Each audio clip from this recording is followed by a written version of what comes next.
un espacio de fabricación donde puedes hacer casi cualquier cosa, ¿vale? Eso por un Fabricación lado. digital.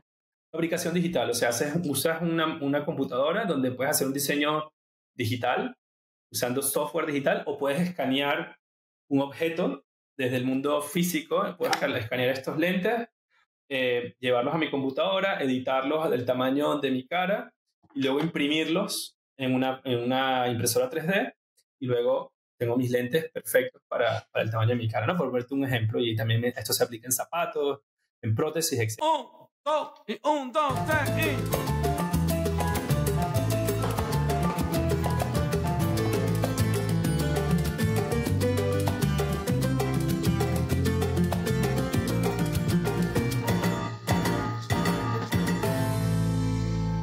Ok, buenos días, buenas tardes, buenas noches, donde quieran que se encuentren. Hoy estoy con probablemente el show más especial que he grabado y es nada más y nada menos que con Tomás Díez.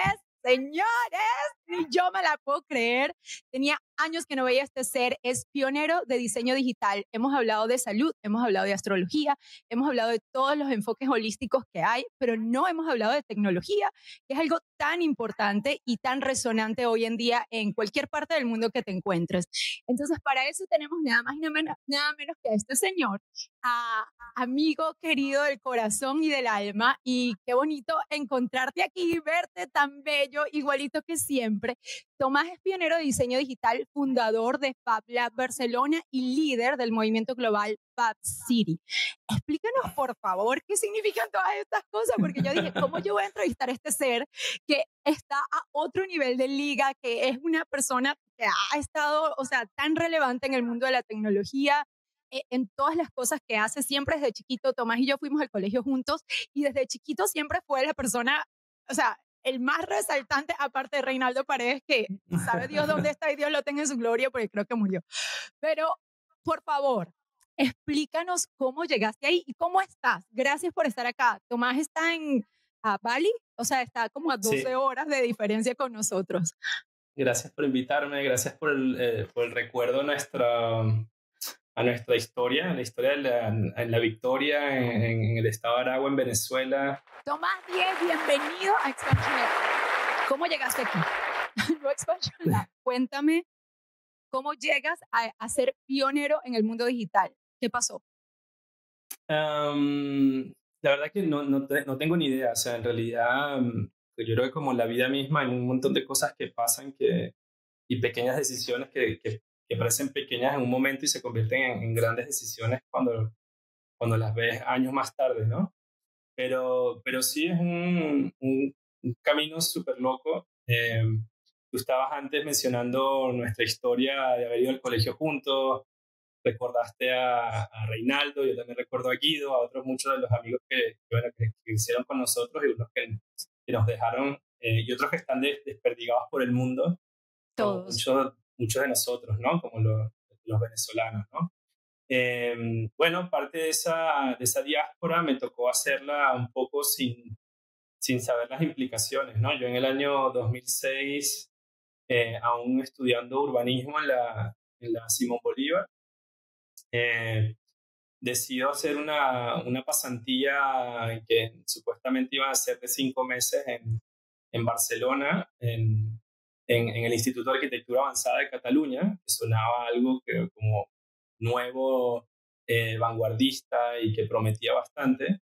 Y yo termino llegando a un instituto que me di cuenta que estaba bajo construcción al momento en que llegué. O sea, yo me imaginaba que iba a estar ahí no sé, un super edificio con super máquinas y bueno, lleno de gente, yo qué sé, genial, que en verdad sí fue así, pero lo que no anticipé es que estaba en construcción y que justamente llego en un momento en el que, bueno, ese instituto estaba creciendo y de hecho empecé allí como becario, ¿no? Como un intern, desde el Fab Lab Barcelona.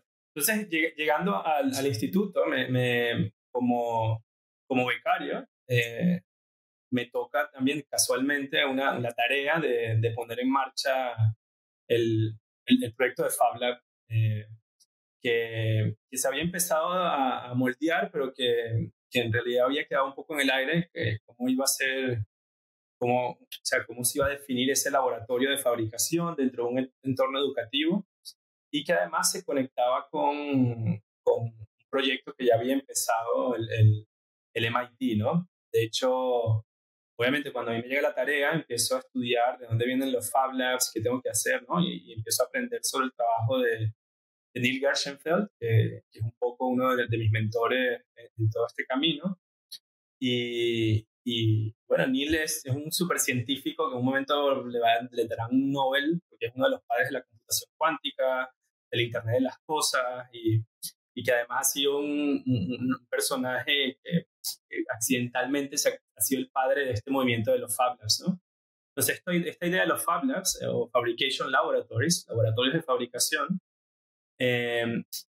empiezan en el MIT, pero tienen unas raíces más profundas, ¿no? O sea, en realidad todo esto viene de la cultura hacker, ¿no? La cultura de modificar cosas, de abrir la tecnología, del movimiento de código abierto. De hecho, hay varias versiones de esta idea de empoderarnos con la tecnología, ¿no? Una del West Coast, por ejemplo, en los Estados Unidos es muy diferente a la visión de la costa este, ¿no? El Maker Movement en toda la costa oeste, en San Francisco, de hecho, empieza todo el tema de los Maker Spaces, y hay Maker Fair, que es un gran evento que se ha dado por muchos años, no solo en Estados Unidos, sino en muchos países del mundo. Y luego en la costa este es mucho más institucionalizado, ¿no? Asociado al MIT, un poco más académico, etcétera, etcétera. Entonces ahí me encuentro con esto, ¿no? Con esta idea de tecnología, empoderamiento personal, fabricación, impresión 3D, que puedas hacer tú mismo tus propias cosas, y se me explota la cabeza porque yo había estudiado urbanismo, ¿no? Entendiendo, y no el urbanismo no como un arquitecto que hace la ciudad bonita, sino más bien estudiando las dinámicas urbanas a partir de la economía, de la sociología, de la geografía. Y en realidad, cuando te pones a ver cómo que moldea las ciudades y la sociedad y la economía, es nuestro modelo productivo, ¿no? Es cómo extraemos recursos del planeta, cómo los procesamos, los convertimos en herramientas, productos, que luego utilizamos y que luego o tiramos o reciclamos, ¿no? Es Entonces, interesante porque, sí, perdón, sí, porque de todo lo que leí, y a lo mejor estoy equivocada y me puedes corregir, pero me parece que hiciste como un ciclo y estás volviendo a eso de utilizar esas técnicas de tu urbanismo que aprendiste hoy en día, porque siento que tu visión y tu enfoque es muy hacia la comunidad, sí, a ser sostenible, pero a la participación humana también, aparte de las máquinas. sí, Y creo que fuiste sí, hacia las máquinas y todavía probablemente estás ahí, pero sí. has explorado como todo este mundo. Y esto lo estoy diciendo, es mi opinión, ¿no? No lo sé. 100%. No, 100%. De hecho, a ver, cuando en los estudios de urbanismo, por ejemplo, hay un tema de participación ciudadana, ¿no? Y es clave. Presupuestos participativos, casos de éxitos en Brasil.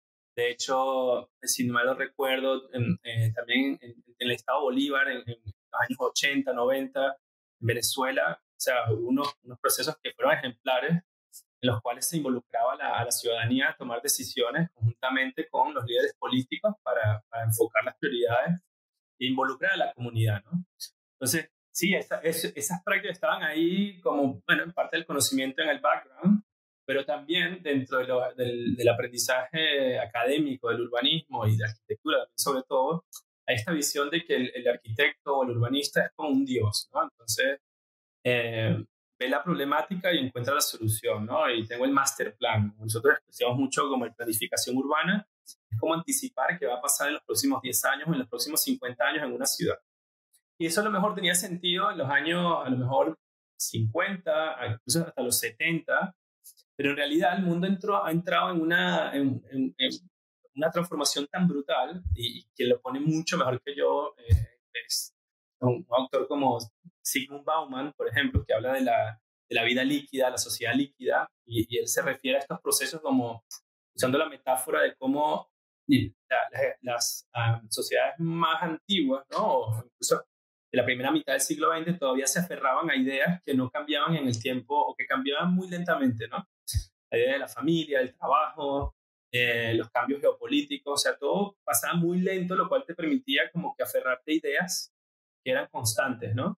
Y que ahora esto es súper cambiante, ¿no? Y al final, toda esta idea de planificar, pretender ser el Dios y anticipar qué va a pasar en los 10 próximos años, aunque ese es el urbanismo el urbanista más brutal del mundo o el mejor arquitecto como B.R. King o Sir Norman Foster, que es a la que la gente más sigue, pues yo no me lo creo, o sea, no me creo esto, me creo más creo que es mucho más interesante pensar también a las ciudades y a las comunidades de una manera con mucha más plasticidad, con mucha mayor capacidad de cambio, ¿no? de adaptación. Y la forma en que yo veo que esto puede pasar es dotando de las herramientas adecuadas para que la gente, las compañías, la industria, el sector público pueda modificar, y no solamente físicamente, sino también dinámicas de cuál es el rol del ciudadano en una ciudad, ¿no? O dinámicas de intercambio de datos, economías de datos, por ejemplo, ¿no? Que pueden generar oportunidades de reinterpretar la economía local de una ciudad desde muchísimos puntos de vista, o sea, desde quién construye la infraestructura, quién produce los datos, generar las condiciones para que esta plasticidad se dé. O sea, para que tú como ciudadano no estés limitado a usar tu teléfono solamente en Instagram, sino que entiendas que tienes una supercomputadora en el bolsillo, que puede generar X cantidad de datos, que tú puedes analizar compuestos químicos de una manera súper compleja, subir esos datos, compartirlos con otras personas, utilizar inteligencia artificial para darle sentido a esos datos y de repente analizas que en tu barrio hay una fábrica que está generando contaminación que, ¿cómo se dice? Delay, o sea, que retrasa el crecimiento de los niños, por ejemplo, ¿no? O sea, a este punto podemos llegar con tecnologías súper simples, incluso, y entonces imagínate si lo llevamos al mundo de la fabricación, aquí es donde está el tema de los Fab Labs y por eso es tan fascinante, es como también intervenir en el mundo físico con esto, ¿no? Cómo también empezar a entender que no solamente como ciudadanos somos consumidores, sino que podemos ser productores, ¿no? Creadores. Claro, como somos creadores de contenidos digitales ahora mismo, ¿no? Exacto. Maybe, tú trabajabas en un momento para medios que existían, ellos eran los dueños del tiempo, de las herramientas, del contenido en el que tú podías participar. Y tú participabas como ellos te decían que participaras. Hoy en día tú eres dueño de tu propio canal, tienes tus propios medios. Claro. Entonces imagínate ser dueño de tu propia fábrica. Esto es el tema de los Fab Labs. O ser el dueño conjuntamente con la gente de tu barrio de tu propia fábrica para hacerte tus propios móviles, para fabricarte herramientas altamente customizadas como prótesis, para hacer soluciones que nos ayuden a capturar la polución, los compuestos químicos que van a los suelos, al aire y al agua. Es infinito, ¿no? Infinitas las posibilidades como lo han sido Internet y las computadoras, ¿no? Y los teléfonos móviles. Ok, vamos a decirle a la gente sí. ¿Qué es un Fab Lab? Sí. O sea, creo que hemos como moldeado todo esto, pero ¿qué es exactamente un Fab Lab? ¿Qué fue donde empezaste? Sí, fácil. Un Fab Lab es un espacio donde hay una serie de máquinas que forman parte de un inventario que ha curado, o sea, que ha sido como editado por esta persona, Neil Gershenfeld, y últimamente también por todos nosotros, por la red Fab Labs. Y este espacio con todas estas máquinas te permite hacer casi cualquier cosa. Hay impresoras 3D, máquinas que te permiten hacer circuitos electrónicos, cortadoras por láser que te permiten cortar materiales que no puedes imprimir en 3D, fresadoras de gran formato para cortar muebles, casas, que hemos hecho en Barcelona también, por ejemplo, en su momento. O sea, un espacio de fabricación donde puedes hacer casi cualquier cosa, ¿vale? Fabricación digital. Fabricación digital, o sea, usas una computadora donde puedes hacer un diseño digital usando software digital o puedes escanear un objeto desde el mundo físico, puedes escanear estos lentes, llevarlos a mi computadora, editarlos del tamaño de mi cara y luego imprimirlos en una impresora 3D y luego tengo mis lentes perfectos para el tamaño de mi cara, ¿no? Por verte un ejemplo, y también esto se aplica en zapatos, en prótesis, etcétera. ¿Qué es lo bonito de esto? Que para que se entienda el rol de los Fab Labs, ¿no? Como espacio, porque hay ahora mismo, fíjate, cuando nosotros abrimos Fab Lab Barcelona en 2007, habían unos 10 Fab Labs en todo el mundo, ¿vale? 10 Fab Labs. Empezaba el MIT, hizo un Fab Lab en Sudáfrica, otro en Ghana, otro en Costa Rica, otro en la India, otro en Noruega, otro en Islandia. Estaban empezando a aparecer los Fab Labs por todo el mundo. Nosotros somos como el número 10. También me gusta darle como redondearlo al número 10, pues 10 es mi apellido, ¿no? Entonces, a día de hoy, y porque también por la escala de los 10 también está bien, de 10 a 1000, ¿sabes? 10, 100, 1000, etcétera, Te ¿no? la compro. Hoy en día hay más de 3000 Fab Labs en todo el mundo. Wow. Entonces, ¿qué pasa? Que estos Fab Labs tienen un inventario común, ¿no? De hecho, hay una página web que se llama fablabs.io, que es una página, además que la desarrollé conjuntamente con mi amigo John Reese. En esa página lo que queríamos hacer es hacer que esta comunidad de Fab Labs pudiera visualizarse y además intercambiar diseños, aprendizajes, etcétera, ¿no? Entonces, en esta página tú puedes ver en el mapa que hay Fab Labs en todo el mundo. Y en cada uno de estos puntos que hay en el mapa, están estas máquinas que están compartidas, ¿no? O sea, es decir, el Fab Lab de Bali tiene las mismas máquinas que tiene el Fab Lab de Barcelona, ¿vale? Entonces, con lo cual, de nuevo, volviendo a y el mismo que tiene el Fab Lab de Lima y el Fab Lab de Ciudad del Cabo. Entonces, yo tengo mis lentes que escaneé esta mañana, ponte, puse mi diseño en la computadora, los modifiqué para mi cara y tal, no sé qué, y los fabriqué.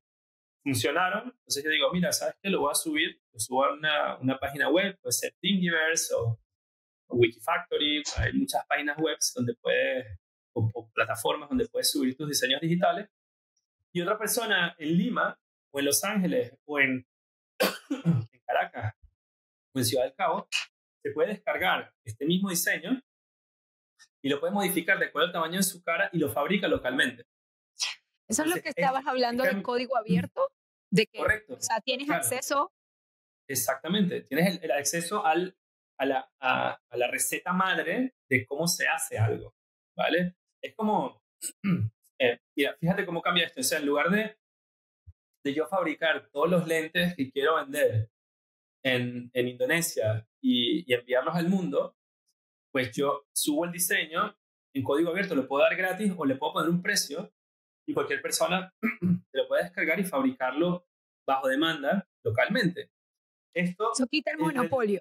Quita el monopolio, abre el conocimiento, reduce el costos de transporte y la contaminación proveniente de transporte y reduce la producción de stocks. O sea, hay otro autor que se llama Víctor Papanek y que tiene un libro que se llama Diseño para el Mundo Real, que la primera página es fundamental, que dice que la profesión más peligrosa del mundo es la de diseñador industrial, porque es gente que diseña productos que nadie necesita para ser producidos en millones de cantidades, o sea, en muchas cantidades, para reducir los costos, y que luego hacen colaboraciones con agencias de marketing para que la gente crea que necesita esas cosas para comprarlo. Entonces, esta es la idea del stock. Si tú generas stock, si fabricas millones de estos lentes, no todo el mundo tiene que consumir estos lentes. Entonces, ¿qué pasa? Le pones los lentes a Cristiano Ronaldo, a Messi, y generas unos patrones de consumo que vienen totalmente dictados por el modelo de producción. ¿Ves? Y por eso es tan fundamental esta idea de transformar el modelo de producción para transformar no las ciudades físicamente, sino cómo funcionamos como sociedad. Esta idea de voy al colegio, estudio algo que no me gusta para trabajar en un trabajo que odio, para ganar dinero, para comprarme cosas que en realidad no necesito, pero que me dan cierto estatus, que luego uso, las tiro a la basura, terminan generando microplásticos que luego me como y terminan dentro de mi cuerpo. O sea, este es el ciclo de vida de la sociedad industrial en su pico. Autodestructivo. Totalmente. Entonces, en lugar de invertir el tiempo en hacer cosas que no me gustan, imagínate poder aprender a hacer lo más autónomo posible, ¿no? Adquirir estas capacidades, ¿no? Y no de manera aislada, sino conectada, ¿no? Que yo creo que es fundamental, tanto a nivel local como a nivel global. Ok, eso me encanta, pero hay una realidad aquí que no sé si estoy missing algo, que estoy, las impresoras, son impresoras digitales, no son impresoras regulares, o la gente no tiene acceso a estas impresoras y deben de ser carísimas. ¿Cómo se hace eso? No son carísimas. ¿No? No. Okay. O sea, hoy en día hay impresoras 3D por $300 que imprimen. ¿Cómo? Yo Sí, juraba que eso costaba millones. ¿Cómo puedes no, imprimir no. con una impresora unos lentes? Hay, O sea, pues las hay impresoras aquí imprimen papel. ¿Cómo o hace sea, eso? claro, estas son impresoras que tienes el papel, son impresoras en 2 dimensiones, la de papel. Solo puedes Ok. imprimir en el eje X y Y, ¿no? Y además tienes el papel, que es bidimensional, y la impresora deposita tinta sobre el papel, a color o en blanco y negro, ¿no? O en tinta negra. Em, la impresión 3D añade claramente el eje Z, y lo que hacen las impresoras de plástico, que son las más baratas, es em, calentar un filamento, que pueden ser de plásticos de diferentes tipos. Hay plásticos derivados del maíz, que es el PLA, o plásticos derivados del petróleo, que es el ABS, y va depositando, es como una fábrica de churros súper precisa, y que en lugar de depositar la masa de churros, va depositando el plástico en filamento muy finito, ¿no? Porque tiene un cabezal que lo hace muy finito y va construyéndolo capa por capa, ¿no? Y esa es la impresión 3D más sencilla que hay. Como yo lo llamo, es una máquina de churros súper precisa y súper detallista. Estas son maquinitas que en realidad sí son para producción de cosas, sí puedes hacer unos lentes. Hay gente que con filamentos flexibles se ha llegado a hacer sandalias, zapatos, prótesis de bajo coste, o sea, hacen también piezas. De hecho, hay un proyecto bellísimo que aparece por ahí en el año entre 2005 y 2006 que se llama RepRap, que es Ajá. un proyecto de una impresión 3D que imprime sus propias piezas. O sea, que tú tienes una impresora 3D y puedes imprimir piezas de la siguiente impresora 3D. Esta idea de autorreplicación de la tecnología, ¿no? Entonces, para hacer algunas analogías, para que se ayudar a entender, ¿no? Cómo qué son los Fab Labs hoy en día y qué pueden ser en el futuro. O sea, imagínate los cibercafés hace 30 años. O sea, esta idea del cibercafé, donde la computación y el Internet estaba confinado a un espacio, y ese espacio tenías que pagar por un servicio, ¿no? Tenías que usar la computadora y la conexión a Internet. Hoy en día la idea del cibercafé es súper obsoleta en la mayoría del mundo, porque tenemos Internet y supercomputación en el bolsillo, ¿no? Ya. Bueno, un Fab Lab hoy en día es casi como un cibercafé en los años 90. O sea, es un lugar donde vas a usar máquinas que poco a poco estas máquinas se van a ir domesticando. O sea, yo creo que por ahí había un artículo que me hicieron hace muchos años en La Vanguardia, que es un periódico en Barcelona. Creo que fue como en el año 2008, ponte, y había dicho que en 5 años cada hogar tendrá una impresora 3D. Me pelé, Ok. porque tardaría Pero más con lo que tiempo, estás ¿no? diciendo, yo quiero una. ¿Cómo va a costar $300? Eso está medio jalado de los pelos, ¿eh? Sí, son muy baratas y está súper bien, por ejemplo, tienes una niña para que aprenda a hacer sus propios juguetes, por ejemplo, y What? introduce una mentalidad completa diferente, ¿no? O sea, y de hecho, esta semana me estaba viendo también que salió un paper de unos investigadores chinos que estaban haciendo una aplicación que te permite tomar un dibujo en 2 dimensiones, una foto, convertirlo en un objeto en 3D y luego lo despieza para ser impreso en 3D, y lo puedes hacer para juguetes con tus niños. O sea, Wow. esto para mí es de nuevo, o sea, es el inicio de algo bastante grande que tiene muchas mayores implicaciones. O sea, yo no creo que el futuro pase porque tú te fabriques todo en tu casa, sino para mí el futuro pasa porque haya escalas complementarias. O sea, tú vas a hacer a nivel doméstico los juguetes de tus hijos, tus lentes, se te rompió la pieza de la lavadora, la imprimes, se te rompió el retrovisor del carro, lo imprimes, y no es descabellado. Pero luego si te quieres hacer unos muebles, a lo mejor tienes que tener acceso a un espacio mucho más grande, y eso ya es una infraestructura que funciona a lo mejor a escala de barrio o de distrito, ¿no? Entonces, un IKEA, por ejemplo, si hicimos un proyecto con IKEA en el año 2016, si no me equivoco, hicimos un Made Again Challenge con el laboratorio de innovación de IKEA en Copenhague. Y el proyecto era un challenge de 10 días, como un hackathon. Era para imaginarnos el futuro modelo de IKEA, ¿no? En este contexto de fabricación digital. Y el pitch que nosotros le decíamos a IKEA que pudiera transformar dramáticamente su negocio, es que, de hecho, si tú te pones a ver cómo IKEA funciona, IKEA es como ya la cumbre de la sociedad industrial. Tanto así que IKEA te convierte en parte de la cadena de ensamblaje. Y la cadena de ensamblaje es donde empieza, de hecho, o sea, con la fabricación del el Forte, que es uno de los vehículos icónicos a principios del siglo pasado, donde se introduce la cadena de ensamblaje, donde de manera repetitiva se ensamblan coches, carros, ¿no? Henry Ford es el que empezó esto. Esta misma lógica se aplica a lo que tú haces en tu casa con los muebles de IKEA. O sea, tú te conviertes en un instrumento de la cadena de ensamblaje de IKEA, ¿vale? Es decir, mira, ya, o sea, ustedes nos han hecho parte de su cadena de ensamblaje, con lo cual no compramos productos baratos de IKEA, sino que más bien vendemos muy barato nuestro tiempo a IKEA, ¿no?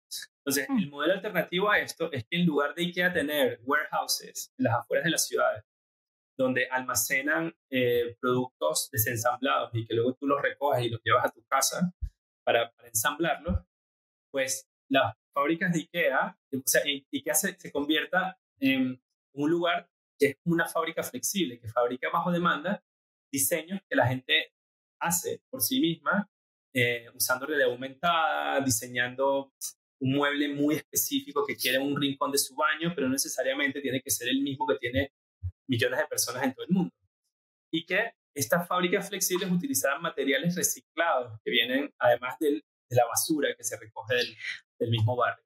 Y este es el futuro que nosotros imaginamos a otra escala, ¿no? O sea, de empezar a pensar esta infraestructura, la ciudad digiriendo su basura y convirtiéndolo en recursos que puede ser energía, fertilizantes o materias primas para ser refabricadas, ¿no? No, eso suena como un mundo ideal, ¿no? Especialmente donde recicles la basura, que las ciudades generan tanta basura en todos lados acá. Nosotros, hay una ciudad que está cerca de acá, se llama Flaxas, como a 2 horas de acá donde vivo.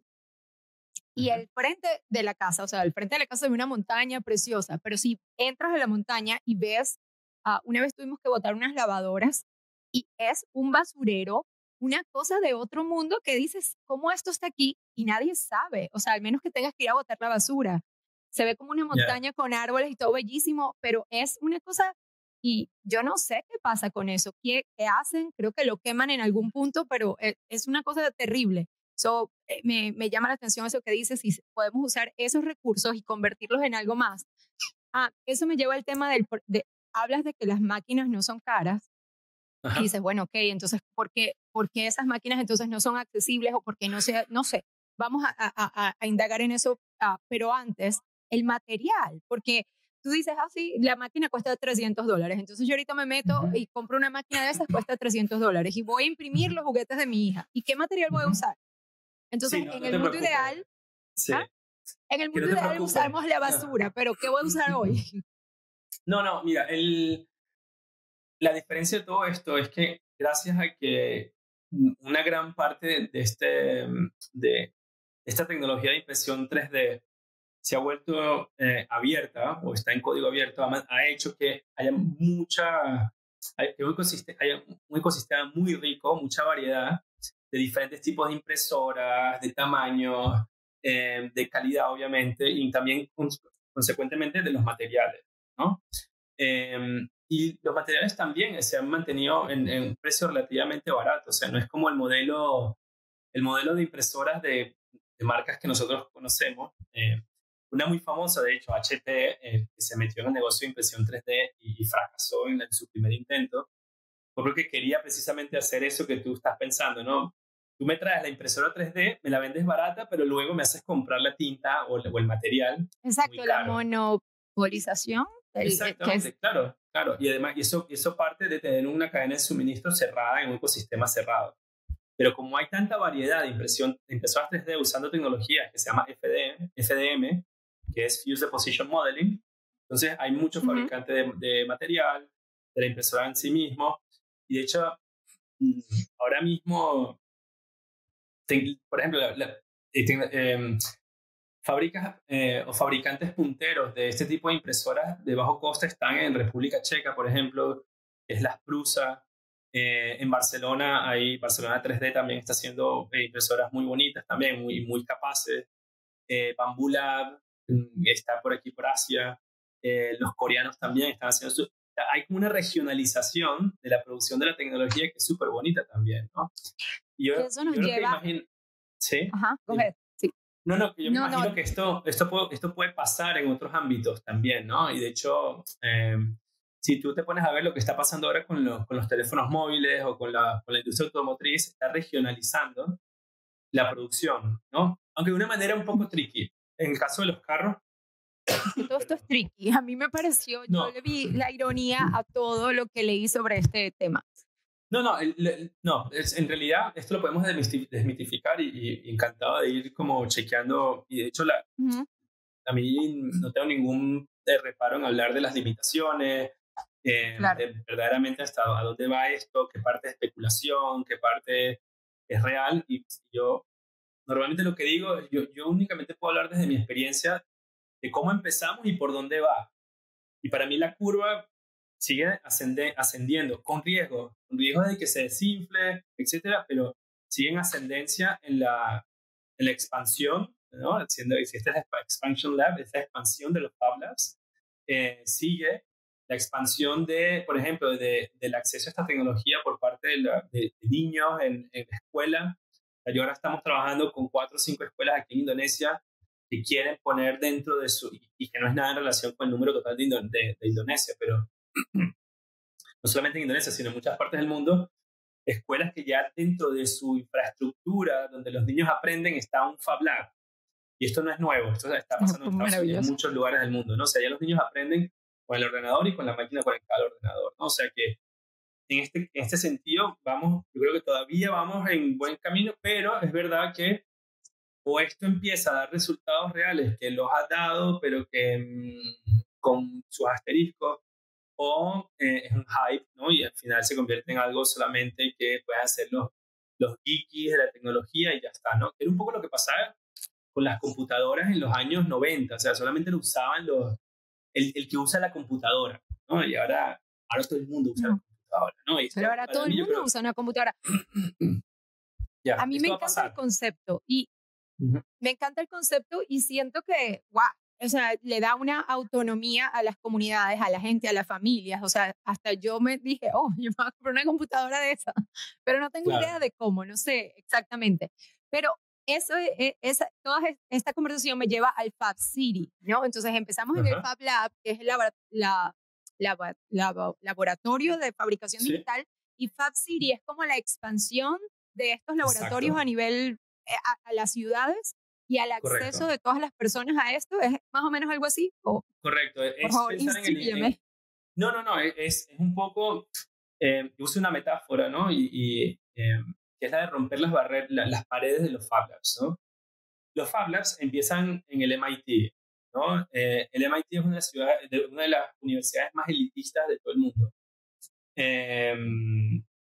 El MIT también, y tiene su razón, ¿no? De hecho, ¿el MIT no está aquí en Boston, algo así? Claro, el Massachusetts Institute of Technology, ¿no? Que es un lugar que reúne a las mentes más brillantes del mundo, un gran presupuesto para atraer a estas mentes, y obviamente un track record en innovación en el desarrollo de Internet, de la inteligencia artificial, la industria militar también muy alto, con lo cual, claro, si yo soy MIT, de hecho es una marca que es muy respetada en todo el mundo y que da cierto estatus, ¿no? Pero ¿qué pasa? O sea, para mí, el replicar esta cultura de elitista que sea dentro del MIT al mundo de los Fab Labs, lo que hace es limitarlos, ¿no? Y un poco esta idea de que me puedo encerrar en mi burbuja como si estuviese en el MIT, pero en un laboratorio en Lima, y hacer mis cositas que me invento yo mismo para demostrar que soy un genio en tecnología,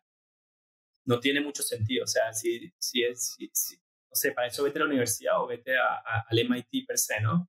Entonces el Fab Lab en sí, yo creo que para mí tiene una deuda, que es esa deuda de transformar ciudades, ¿no? Y transformar sus comunidades alrededor de ellos. Entonces, este de Fab City, de hecho, nace en el tiempo que estoy en Barcelona, obviamente en un contexto en el cual nosotros dentro del instituto empezamos a trabajar con el Ayuntamiento de Barcelona.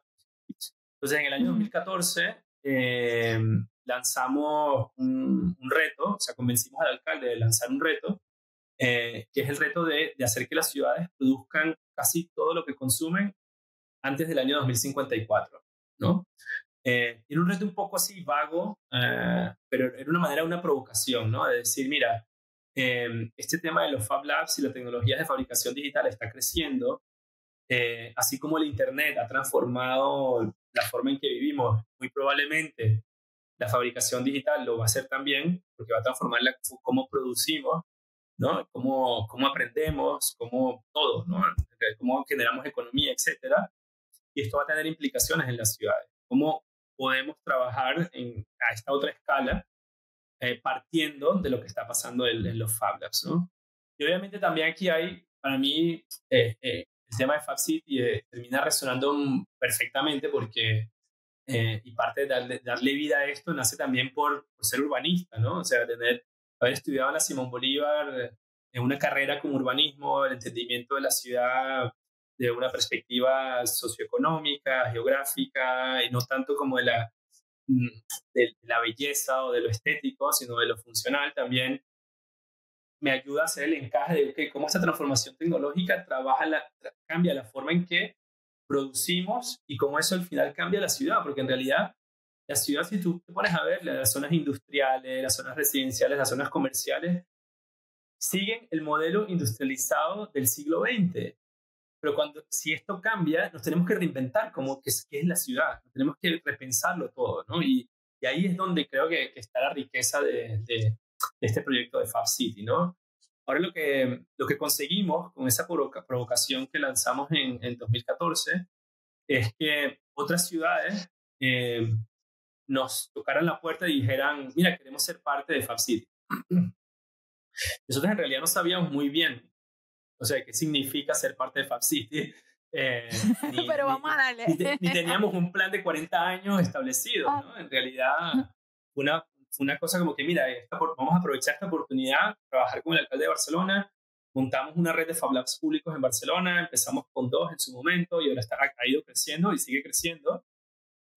Otras ciudades como Sao Paulo han replicado este modelo, han seguido creciendo los Fab Labs y la red de Fab Cities fue de Barcelona en 2014, decir, mira, queremos hacer esto.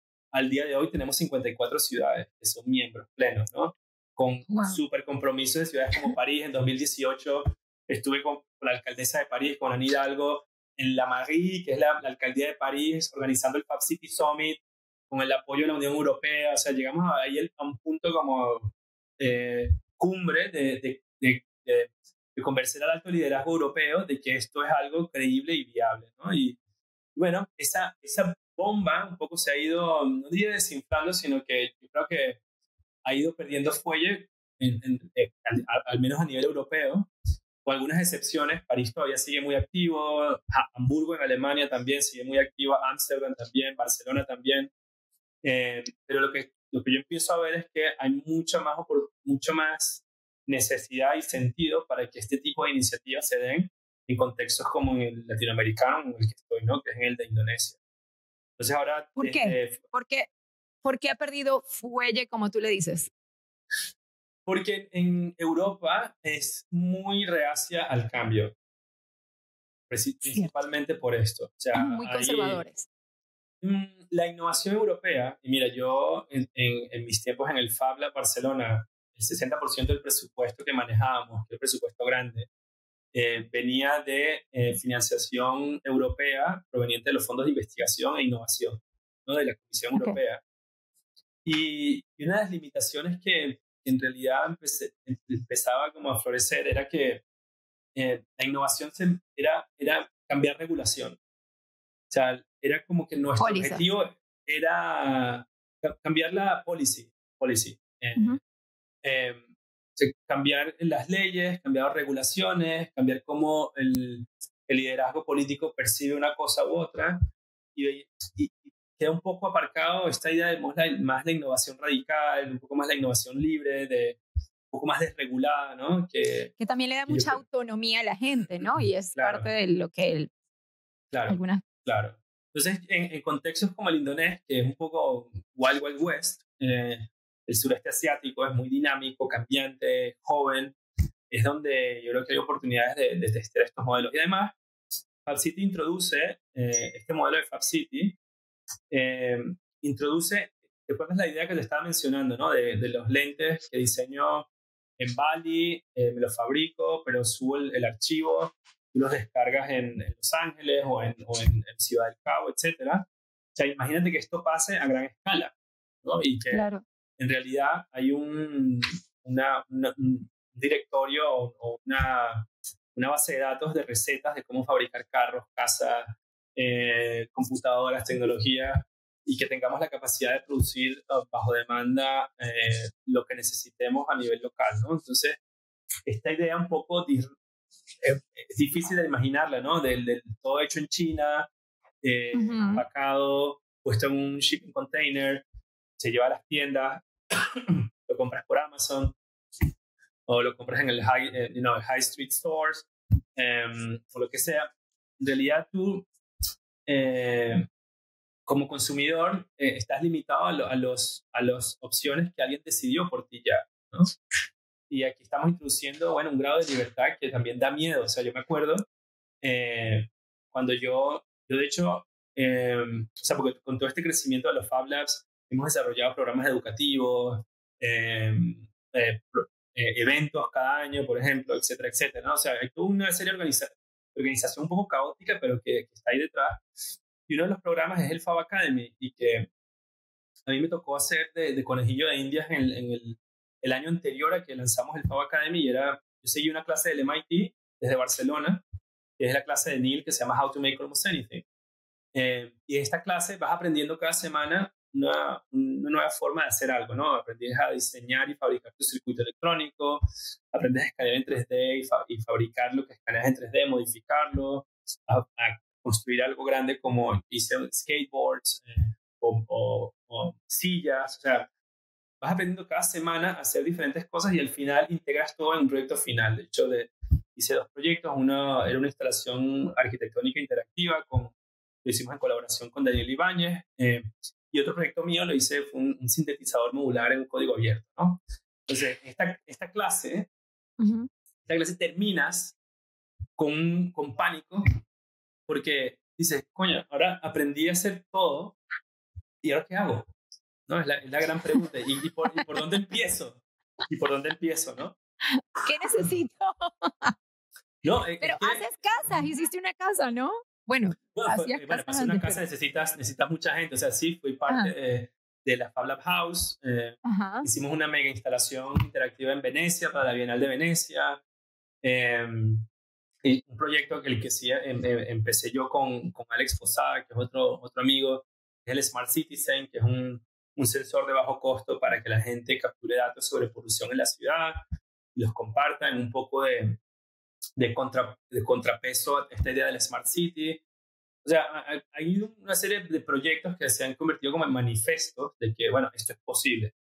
Pero ¿cuál es el reto ahora? Y para mí aquí es donde pongo la crítica, ¿no? Y lo que te decía antes es que si esto sigue en crecimiento y como que se ha estabilizado todo este tema de la democratización de las tecnologías de fabricación digital, hay más gente que es cada vez más empoderada para utilizarlas, hay cada vez más herramientas que están facilitando el uso de estas tecnologías, pero no terminan de ser parte de la economía, ¿no? Del día a día. O sea, yo quiero ver que hayan tiendas de zapatos que fabriquen on demand, zapatos hiperpersonalizados, el cual te escaneas el pie, te seleccionas el color y vas imprimiendo el zapato, y mientras te imprime el zapato te tomas un café. Cuando te terminas el café te vas con tus zapatos puestos, ¿no? Y que además los zapatos están hechos de un material que a los 40 días se biodegrade y que uses ese material como fertilizante para cultivar tus propias mandarinas, ¿sabes? Wow. O sea, Ok. este es el futuro que Futuro. quiero imaginar, pero para Las llegar pólizas. ahí tenemos que hacer que no, tenemos que hacer que esto encaje en la economía. O sea, tiene que haber gente capaz de generar negocios que le gusten a otras personas, que le hagan la vida más fácil a otras personas y que otras personas estén dispuestas a pagar por el valor que estas cosas añaden en la vida en sus vidas, ¿no? Yo creo que Bueno, este a es ver, el reto que tenemos de aquí a mediano plazo. yo no sé nada de este tema. Y lo que Ujú. yo veo o pienso como un reto son las pólizas de cualquier lugar que no, o sea, como tú dijiste, lo que pasó en Europa, ¿no? O sea, son muy conservadores y esto de imaginar que una persona pueda crear algo y que puedan tener acceso a esas herramientas, a esas máquinas, a ese producto, a todo eso, me parece que van a haber muchas limitaciones a nivel de póliza del Estado, del gobierno. Por ejemplo, aquí donde yo vivo, todo tiene una limitación a nivel de póliza que es muy grande, quiénes son los productores, por ejemplo, quién genera la electricidad donde yo vivo y si hay una compañía nueva o, por ejemplo, acá en Arizona hay muchísimo sol, entonces deberíamos tener, por ejemplo, estas, ¿cómo se llaman? Los paneles solares, las casas deberían tener eso y es mucho más fácil para el acceso a la electricidad y no se puede, porque a nivel de Ujú. póliza hay un control muy grande y no te dejan sino esta compañía va a generar los paneles solares y son estos los que generan la electricidad. Y a eso es lo que me refiero con la póliza. So, no sé realmente sobre Fab City, la generación, la producción independiente de cada quien, cuál sería, pero eso es lo que pienso que de repente es la limitación, entre otras. Y a nivel corporativo, ¿no? Ujú. Todos los creadores, sea China, sea Estados Unidos, ¿qué tanto van a dejar que haya esta independencia de que tú crees tus propias cosas? Esa es mi idea básica, pero no sé, o sea, realmente tú eres el que sabe de este tema, pero como por sentido común, pienso que esas serían las limitaciones más lógicas Sí. y son, Sí, sin duda. A ver, por eso te decía de qué importante es hacer cosas en lugares donde la regulación, al menos, no es que sea flexible, es que a lo mejor no existe porque hay otras no están prioridades, ¿no? avanzadas. Exacto. Sí, Bueno, hay otras prioridades. Yo creo que, hasta cierto modo, el nivel de resiliencia de un indonés es mucho más alto del de un americano, por ejemplo, ¿no? Por esa claro. misma y de un europeo ni se diga, ¿no? Y esta casi que, bueno, que te obliga a estar mucho más alerta, ¿no? Y es lo que nosotros como latinoamericanos sabemos también. Y cuando, no sé si a ti te pasó, cuando yo salgo de Caracas y llego a Barcelona, yo puedo hacer de todo. ¿Por qué? Porque Puedes tenemos hacer todo. la Claro, disposición claro, de claro. responder, de resolver, ¿no? Y un poco esta mentalidad es la que se pierde cuando hay una presencia muy fuerte de la regulación, ¿no? Y bueno, que al final es una negociación, ¿no? Tú negocias esa dándole mucho poder al sector público, a la regulación, para a lo mejor tener seguridad, transporte público, yo lo entiendo, ¿vale? Y es debatible, pero sin ninguna duda es importante poner en práctica con responsabilidad este tipo de modelos de fabricación en lugares donde hay mucha más necesidad y donde la regulación está todavía, bueno, por verse, ¿no? Incluso puede ser parte de ayudar a que esa regulación se dé de una manera mucho más diferente, mucho menos proteccionista, conservadora y limitante, como yo creo que se estaba dando, bueno, lo que éramos parte en Europa, ¿no? Yo también se sentía un momento en que, bueno, hay una forma de seguir creciendo aquí en Europa que en realidad a mí me dejó de interesar. O sea, y ya sabes cuál es el juego, tienes que ser, bueno, tienes que ir a Bruselas, ir al Ayuntamiento de Barcelona y hablar con la gente que es, en el tono que es, para hacer, bueno, para que te dejen hacer, ¿no? Y Como en esto, todos lados. como en todos lados, y me parece bien, pero cuando estás, bueno, haciendo algo que, no sé, que necesita tener un momento disruptivo, que no sé qué tan lejos estamos de allí, pues es mejor estar en otro sitio como Indonesia, ¿no?